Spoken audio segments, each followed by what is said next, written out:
because I think what this is he's actually it was funny. I was listening to Rush on the way down from L.A. talking about this, Hmm. and he's got this whole tour set up for the next week.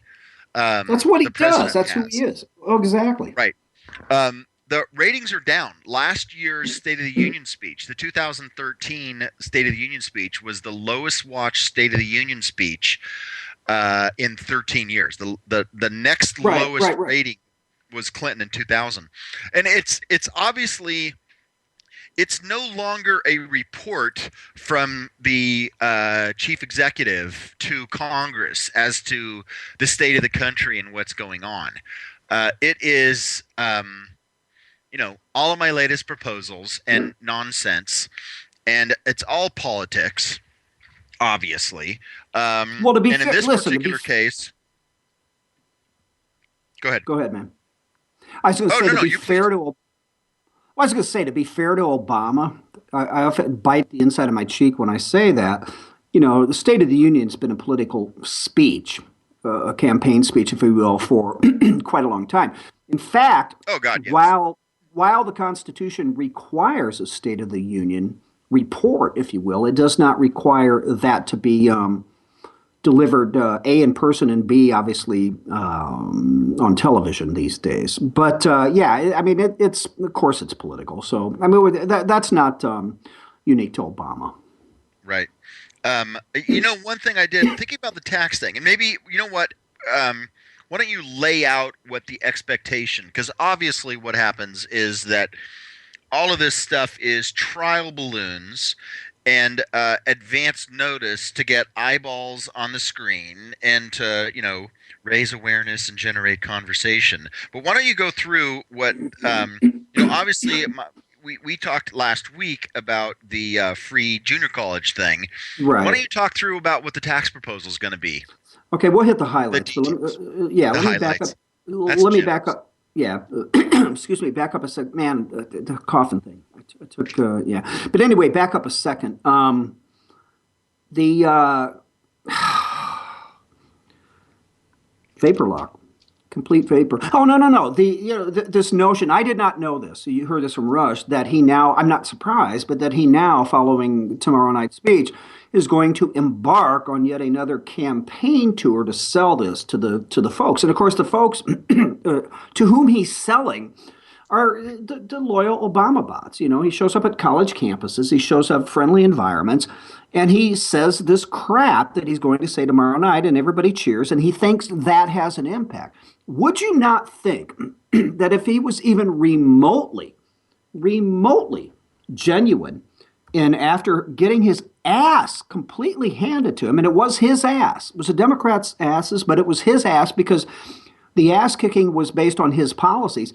If he was genuinely a modicum genuine, and I'm gonna try to work with the Republicans, that this is exactly what he would not do. Rather than rush around for photo ops, that he would actually sit down and try to, at least, as ridiculous as this proposal is, that he would at least try to do some negotiations. But anyway, here are as I see it, here are, well, as others do as well. Here are kind of the highlights. Okay, the first one, which I think, frankly, a lot of folk who don't invest in the markets are, other than in their 401ks or IRAs or whatever, are not familiar with. I know a fair amount about this, having been in the business.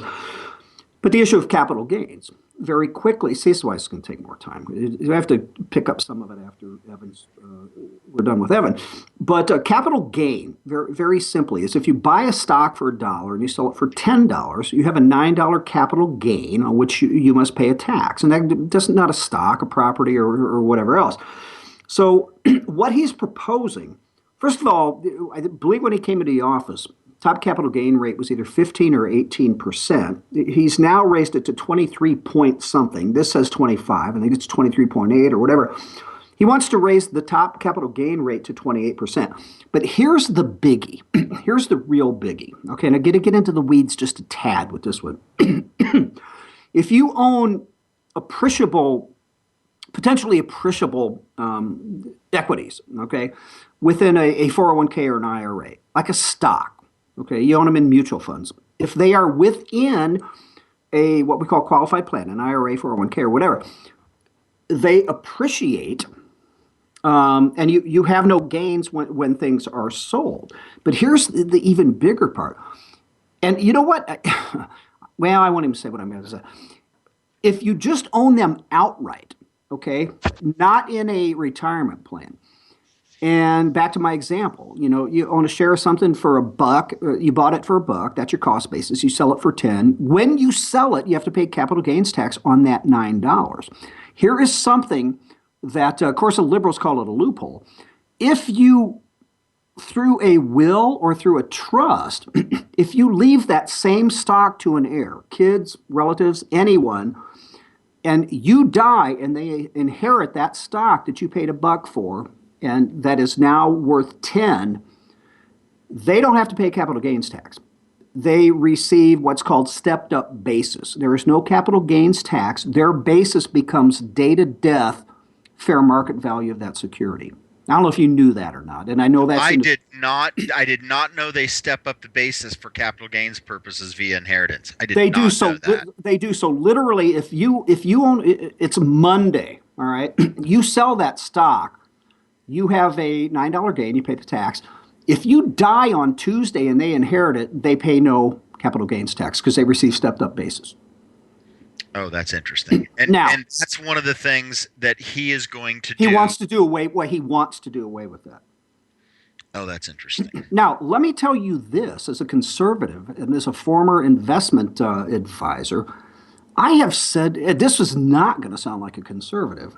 This is kind of confuse some of my conservative friends. I have suggested that for years. I don't think it's fair if a gain is going to be taxed, which it should. It's irrespective of whether you sold it on Monday or died on Tuesday and it's inherited. I think a gain is a gain and it ought to be taxed. And I have suggested in conversation that is a much better alternative along the way than kicking up income tax brackets on the Oh, that's wealthy. interesting. Yeah. So, I mean, what do you think about that? Well, you see, I have a problem with any kind of inheritance tax to begin with, right? I mean, that's one of the main things that he's wanting to do. Is change all of this stuff. And I think the inheritance tax is frankly it's an opportunity for the federal government to get their grubby hands on something. And because there is a transaction and when there is an inheritance, things have to be measured. And when Right, things right. are measured, that's a perfect opportunity for the government to get its grubby hands on it. Okay, but this, The go Say ahead, again. man. I was going to say, but this is different. Okay, what we're talking about here, this capital gains issue, is separate from inheritance tax or estate tax. This is, in effect, an income tax based on the growth of an asset. An inheritance tax is based just on the value of something you inherit. Yes, but Whether if you're adjusting the tax owed on the inheritance based upon changing how um, changing the nature of how that capital gain is right? considered, No, no. then then those two things kind of become bastardized together. Well, but here's the deal. Okay, if I had if I bought a property for $1 million and the market crashed and now it's worth 500,000, inheritance tax, depending on your state, would still apply to that, as would estate tax, depending on exclusions and stuff. So it's completely different. Okay, and we get to that too because I agree with you on inheritance tax, which the person who inherits value, regardless of if it's appreciated or depreciated, the person that inherits the value pays the inheritance tax. An estate tax is I mean beyond me, and it speaks to what you said a couple of seconds ago. If I and again in excess of exclusions, I have $10 million worth of stuff, regardless of again if it's appreciated or depreciated or been flat, and the government thinks it deserves a chunk of that when I die. Bull crap. Disgusting. Yeah. Well, the context of all of this, and it's funny. I was on Michael Strauss's radio show last night, and we were talking about this. The town hall finance guy. Um, Right. Last year was the largest revenue measured in income taxes in the history of the country, and That's right. therefore in the history of planet Earth. Right. Never before has a country ever received income tax receipts at the level that the U.S. federal government did last year. And so obviously what Obama is saying effectively is that, great and wonderful, but it's just not enough. And it just reminds me of that interview years ago, um, when Obama was specifically talking about inheritance and capital gains taxes, that it's done for a matter of fairness, Well, not and anything else. listen, inheritance tax, estate tax, been around for a very long time. So that's not just on Obama, but yeah, he looks at it. This whole fairness thing and redistribution. But you bust your ass to build something. Farmers get killed. Sometimes farmers have to sell farms. Well, their families need to sell farms. You have a farmer who has a farm that's worth, buku money, has no cash in the bank. I'm being simplistic here. He dies. They inherit that farm worth a bunch of money, and to the extent again that it exceeds certain exclusions, they have to pay a tax on that. And if they don't have the cash to pay the tax, they have to sell the farm. Hell, Joe Robbie, a long time ago, the now deceased owner of the Miami Dolphins, died intestate without a will, without a trust. His family could not keep the team because they didn't have the cash to pay the estate tax on the Dolphins. So boom, there it gets spread out and put back into yeah, it's disgusting. Wealth redistribution. All right, we're obviously there's a couple more parts of this we need to talk about. After Evans here, I don't think he wants to get into the weeds with us on this. And you and I love this kind of stuff, so maybe we can pick up just a couple of more of the key points of what this dude is going to talk about tomorrow night, because this will be probably up there with Obamacare. First of all, it's not going to happen. It's a non-starter.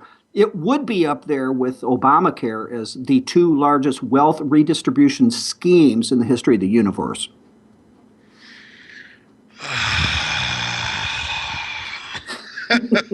That's really all I could say to that, man. Dude, let's just go take a nap through the break and see if we can regain our lack of depression. Yeah. Yeah, so are you going to watch tonight, Mike? Are you going to watch his speech? I, you know what? This one I might. This is tomorrow night, I think. But this Oh, one it's I tomorrow night. I might. thought it was tonight. Okay, it's tomorrow night. Well, it might be. I thought it was tomorrow night. But this one I might, just because I know, well, it doesn't make any difference. A lot about this stuff. I just want to hear the reaction. This first time he will speak when both houses of Congress are dominated by Republicans. This ought to be a fun show. Oh my gosh, yes. I mean, it's going to be a bunch of you're lying. Well, and here's the deal. He knows damn well that this is going nowhere. This is going completely nowhere. And what he is doing, he knows it's not. The Democrats know it's not. Complete non-starter. He's doing this so he can run around the country, and he can try to set up this straw dog, pitting again the middle class, because all these tax breaks, credits, and so forth go into the middle class from the evil rich. He's just trying to set up 2016 for the Democrats. That's all he's doing. There's no other explanation for it because it's dead in the water. Oh yeah, there's not a chance it's going anywhere. No All question. right, dude, get us out of here, man. All right, folks, you've been listening to The Right Mics with Mike Miller and Michael Hausum, and we appreciate that. We will have Evan Sayet on the line for the next segment, so please hold through the news break to listen to that. This is Michael Hausum. Mike Miller and I will be right back. By the way, during the Evans thing, don't call in, but you can tweet us at The Right Mics, and if you got a question or something, maybe we'll get that on to Evan, too. Thanks. We'll be back in a minute.